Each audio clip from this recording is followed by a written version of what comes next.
Maka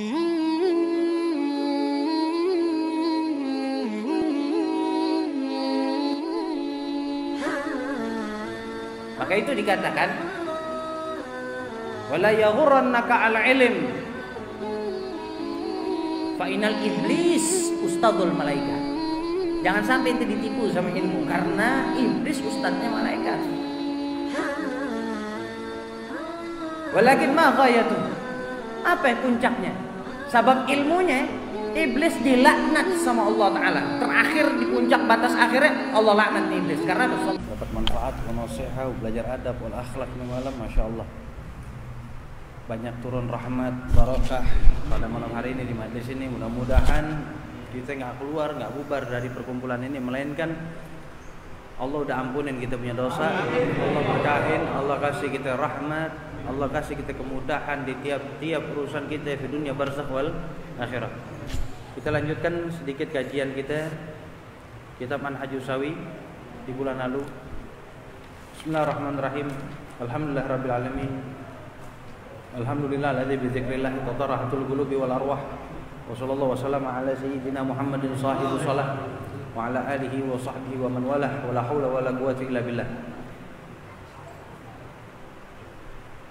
Qala musannif rahimahullah wa ta'ala nafa'na bihi wa bi 'ulumihi fid dharain amin. Wa la radhiyallahu ankum wa anna ila angal qala sayyidina al-habib al-imam Abdullah bin Alawi al-Haddan radhiyallahu anhu wa nafa'na bihi al-jahlu aslu kulli syarr wa mansha'u kulli dharar wa huwa wa ahluhu dakhiluna fi umumi qawlihi sallallahu alaihi wasallam ad-dunya mal'unah mal'unun ma fiha illa dzikrullah wa ma wala wa 'aliman wa muta'alliman. Qala sayyidina Ali karamallahu wajha. Ada apa?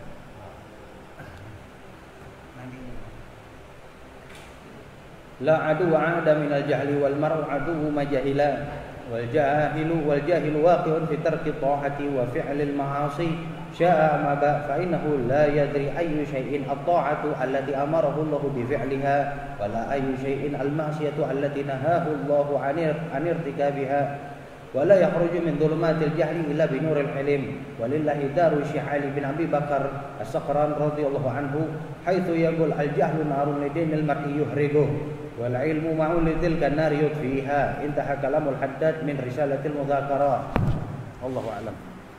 Kemarin sama-sama kita telah mendengar bahwasanya Allah Ta'ala telah berfirman di dalam Quran. Allah Ta'ala katakan qul hal yastawi alladzina ya'lamuna wal ladzina la ya'lamun. Ini mendalilkan dalil untuk menunjukkan bahwasanya tidak akan pernah ada derajat, tidak akan pernah ada kesetaraan derajat antara orang yang berilmu sama orang yang tak berilmu. Dan ini dinaskan langsung oleh Allah Subhanahu wa taala. Ini yang dinamakan nas syariah, atau kalau kita sering dengar ulama-ulama bilang itu nususus syariah. Ya. Nas syariat. Allah Ta'ala katakan dalam firman-Nya, apakah katakan ya Muhammad, gul ay ya Muhammad. Katakan ya Muhammad, hal yastawi, apakah setara alladzina ya'lamuna walladzina la ya'lamun? Apakah setara derajat orang-orang yang mengetahui ilmu sama orang yang enggak tahu? Ayat ini menunjukkan bahwasanya kita enggak akan pernah mendapati kesetaraan dari dua hal tersebut sampai kapanpun, abadan abidin. Enggak akan pernah. Maka itu dijelaskan di sini oleh Al-Habib Zaid bin Ibrahim bin Smith, ai innahum la yastawuna abadan. Sesungguhnya mereka itu enggak akan pernah mendapati kesetaraan sampai kapanpun, la fid dunya wala fil akhirah. Tidak di dunia maupun di akhirat. Walakin yufaddilullahu may ya'lamu ala man la ya'lamu bidarajatin katsira. Walakin akan tetapi Allah akan memberikan keutamaan bagi siapa orang yang mengetahui ilmu dari yang tidak mengetahui ilmu dengan derajat yang sangat banyak.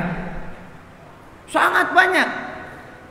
Maka itu dikatakan fahaihata an tahsula al-musawwatu bainal ulama'il amilin wa ghairihim minal jahilin. Tapi ingat, yang dimaksud di sini, yang dituju di sini, orang alim di sini ialah orang alim yang mengamalkan ilmunya, bukan orang alim yang cuma bisa ngajar, yang bisa ngartiin kitab. Kalau orang alim berilmu yang bisa, yang dituju ini yang dimaksud, andaikan yang bisa cuma ngertiin kitab sama nyampein, nanti besok kalau ada orang kafir alim, hafal Quran, bisa baca kitab, bisa ngajarin orang, dipanggil ustadz. Nanti iblis dibilang ustadz. Memang dulu hakikatnya iblis ustadzul malaika, tapi karena kibria, karena kesombongannya dia, Allah lengserin dia dari derajat itu. Allah lengserin dia dari derajat itu. Sebelum-sebelumnya iblis ini imamul malaika, namanya Azazil. Gak ada di muka bumi sejengkal pun di muka bumi melainkan dia udah sujud di situ. Kecuali dia udah sujud di situ, dia amalin semua pengetahuannya.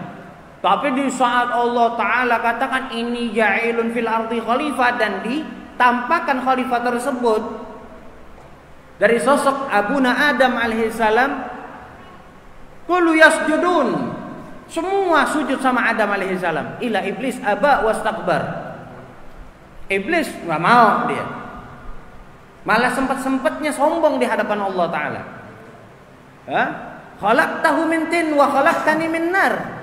Ya Rabb, engkau ciptakan dia dari tanah, aku engkau ciptakan dari neraka, dari api. Hebatan saya, kenapa saya mesti sujud? Ada sebagian ahli tafsir mengatakan,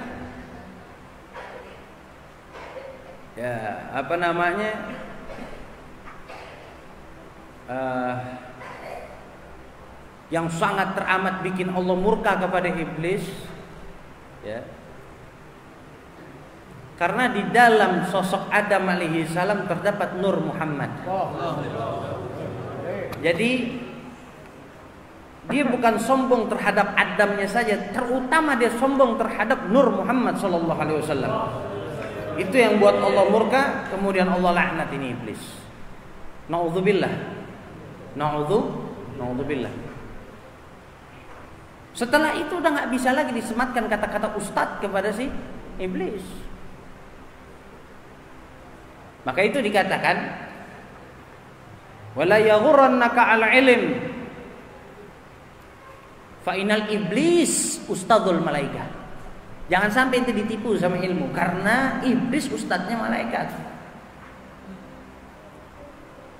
Walakin ma ghayatu, apa puncaknya? Sabab ilmunya iblis dilaknat sama Allah Ta'ala. Terakhir di puncak batas akhirnya Allah laknat iblis karena sombongnya dia.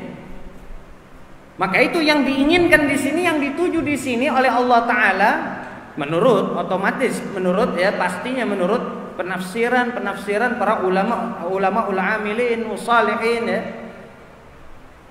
Yang dimaksud di sini adalah orang alim yang ngamalin ilmunya, bukan yang cuman bisa baca kitab nyampein, ngertiin kitab nyampein, nahunya pinter. Ente tahu Imam Abdul Wahab Asy'arani? Imam Abdul Wahab Asy'arani wali, gutub, imamu ahli tasawuf, imamu ahli mutasawwifin.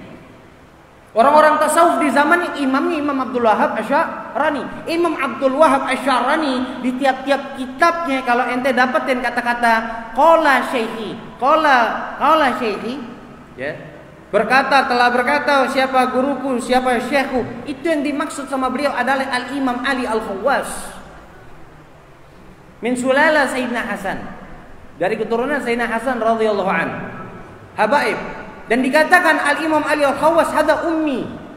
Imam Ali Al-Khawwas ummi, nggak bisa baca, nggak bisa tulis, tapi cetak murid jadi gutub. Karena apa? Karena sidqun niyah. Yang pertama, niatnya tuh benar. Yang kedua nggak pakai ngandel-ngandelin bisa baca sama ngartiin, nggak ngandelin ilmu nahwu wa sharaf. Maka itu kalau ada orang pintar nahwu wa sharaf, bisa baca kitab, bisa ngartiin terus sombong, itu bukan ustad. Buat anak bukan ustad. Karena ada yang lebih pantas kalau model kayak gitu dipanggil ustad, iblis. iblis. Maka itu dikatakan di sini ulama yang dituju adalah ulama yang mengamalkan ilmunya, min ahlil amal bil ilm. Min ahlil amal bil ilm, kata Sayyidul Habib bin Umar bin Muhammad bin Salim bin Hafid, beliau katakan al ilmu bila amal batil. Ilmu tanpa diamalin batil. Karena banyak ilmu saya jurruka ilan nar, yang akan menarik kamu kepada neraka. Banyak ilmu yang akhirnya narik ente orang ke neraka. Gara-gara ilmu tuh. Ilmu yang mana? Makanya kata Rasulullah SAW, man yazdad ilman walam yazdad hudan, lam yazdad minallahi illa bu'dan. Orang nambah ilmunya tapi nggak nambah dekatnya sama Allah Ta'ala, nggak nambah hidayahnya, maka ketahui kata Rasulullah, nggak ada yang bertambah antara dia dengan Allah Ta'ala melainkan hanya jarak yang jauh. Jaraknya tambah jauh, jaraknya tambah jauh. Wong nambah ilmu mesti nambah hidayah, nambah pemahaman, terbuka jalan yang gelap sebelumnya menjadi terang benderang. Maka itu Quran ini diperuntukkan, wabil khusus diperuntukkan buat siapa? Buat orang-orang takwa, ahli takwa. Hudan lil muttaqin. Ya, Quran secara zahir diperuntukkan buat umat muslim. Tapi secara takhsis, secara khusus Quran ini bisa menjadi huda, menjadi petunjuk, bisa menjadi syifa, bisa menjadi furqan, bisa menjadi bayyinah. Buat siapa? Lil muttaqin, hudan lil muttaqin. Paham tuh? Gitu.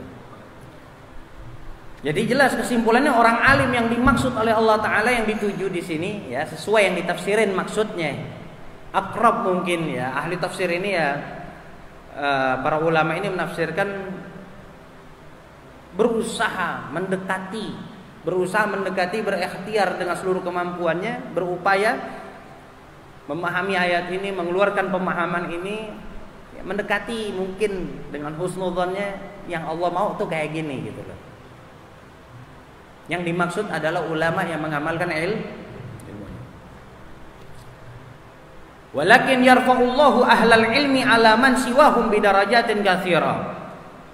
Jadi setelah dikatakan nggak mungkin, mustahil akan terjadi kesetaraan antara orang alim yang mengamalkan ilmunya dengan yang awam yang tidak tahu Karena Allah Ta'ala memberikan keutamaan buat orang yang alim, yang berilmu, yang mengamalkan ilmunya dengan derajat yang sangat banyak. Fa'an Ibni Abbas radhiyallahu anhu magal, begitu juga yang dijelaskan oleh Sayyidina Abdullah bin Abbas. Beliau sepupunya Rasulullah dan juga beliau terkenal di zamannya ahli tafsir, orang yang faham betul dengan ma'anil Quran, begitu. Beliau katakan yarfa'ullahul ulama yaumal qiyamati ala sairil mu'minin. Allah akan meninggikan ulama orang-orang alim di hari kiamat kelak ala sairil mu'minin, di atas orang-orang mukmin, di atas orang-orang yang beriman, hanya beriman tapi enggak punya ilmu. Bisa ba'ami adarajat, dengan 700 derajat. Jadi orang alim derajatnya nanti di akhirat di yaumil kiamah itu ditinggikan 700 derajat sama Allah Ta'ala, di atas derajat orang yang beriman tanpa ilmu. Mabaina darajatin masiratu khamsami'ati am, yang mana jarak antara derajat yang pertama dengan derajat yang kedua itu perjalanan 500 tahun. 500. Qultu, aku katakan, kata Habib Zain bin Smith, wa dzalika, kenapa itu? Kenapa hal itu bisa terjadi? Ya, wa dzalika li anal ilma, karena sesungguhnya itu ilmu, ya, asasul ibadah. Itu menjadi apa? Menjadi pondasi tiap-tiap ibadah. Wa manba'ul khairat, dan menjadi sumber dari tiap-tiap kebaikan. Kama anal jahla, sebagaimana kebodohan, kejahilan, ra'su kulli syarr, biang-biangnya dari tiap-tiap keburukan. Wa aslu jami'il baliyat, dan asal muasal tiap-tiap petaka. Maka itu dikatakan oleh Sayyidina Al-Habib Al-Imam Abdullah bin Alawi Al-Haddad, Abdullah Haddad, berarti beliau katakan, al-jahlu aslu kulli syarr, kebodohan itu adalah pangkal segala bentuk keburukan. Wa mansya'u kulli dharar, dan sumber segala macam bentuk kemudaratan. Wa huwa wa ahluhu, dia itu kejahilan ya. Kejahilan itu dan orang yang jahil dakhiluna fi umumi qaulihi sallallahu alaihi wasallam, masuk ke dalam keumuman, ke dalam hadis, ke dalam sabda Rasulullah SAW yang umum, yang berbunyi apa? Yang berbunyi ad-dunya mal'unatun, dunia itu terlaknat. Mal'unun ma fiha, terlaknat pula apa yang ada di dalam dunia tersebut. Illa zikrullah, kecuali orang-orang yang ingat senantiasa sama Allah Ta'ala. Wa mawala, dan orang-orang yang nempel, orang-orang yang berdekatan, orang-orang yang punya hubungan dengan orang-orang yang ahli ingat, orang-orang yang senantiasa ingat sama Allah. Sebagaimana Allah Ta'ala pesankan kepada kita, Allah Ta'ala kasih wejangan kepada kita di dalam suratul Kahfi, wasbir nafsaka ma'al ladzina yad'una rabbahum bil ghadati wal 'ashyi yuriduna wajha. Didik sabar kalian punya jiwa untuk senantiasa duduk kumpul sama orang-orang yang hatinya enggak pernah lalai, hatinya senantiasa berdoa kepada Tuhannya. Bil ghadati wal 'ashyi, 24 jam. 24 jam tak lewat, tak usang waktu, melainkan dia dalam keadaan senantiasa terpaut hatinya dengan Allah Ta'ala. Siapa mereka? Para wali Allah, para salihin, para salihin. Ini Allah Ta'ala yang kasih wejangan kepada kita, kasih wejangan. Lah, orang-orang yang nempel, orang-orang yang kumpul, orang-orang yang berhubungan dengan orang-orang yang disifati oleh Allah Ta'ala seperti tadi, itu terlepas daripada laknat yang Allah hadirkan untuk bumi dan isi-isinya. Itu yang pertama. Yang kedua, wa aliman wa muta'alliman, orang yang berilmu dan orang yang belajar ilmu. Sekarang kenapa dikatakan selain orang-orang yang tiga macam orang ini dilaknat sama Allah Ta'ala? Ya, jelas tentu. Pemahaman secara gampangnya, orang kok hidup di dunia tapi nggak tahu tuan rumahnya.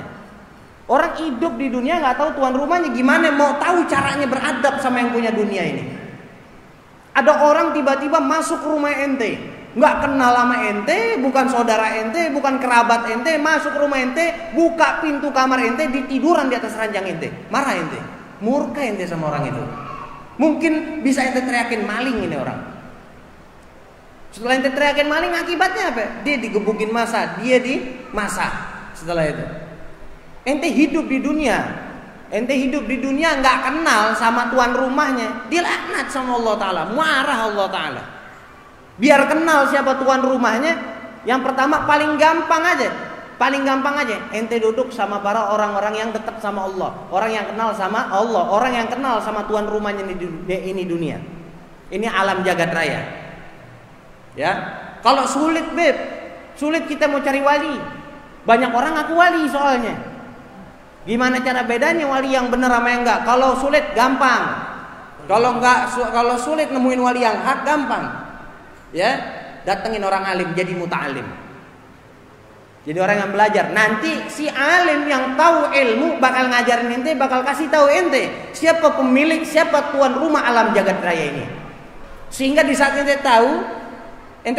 tahu caranya muamalat dengan sahibul bait ini, sahibul alam ini, yang punya alam jagat raya, berlepas insyaallah daripada laknatnya Allah Ta'ala, dari murkanya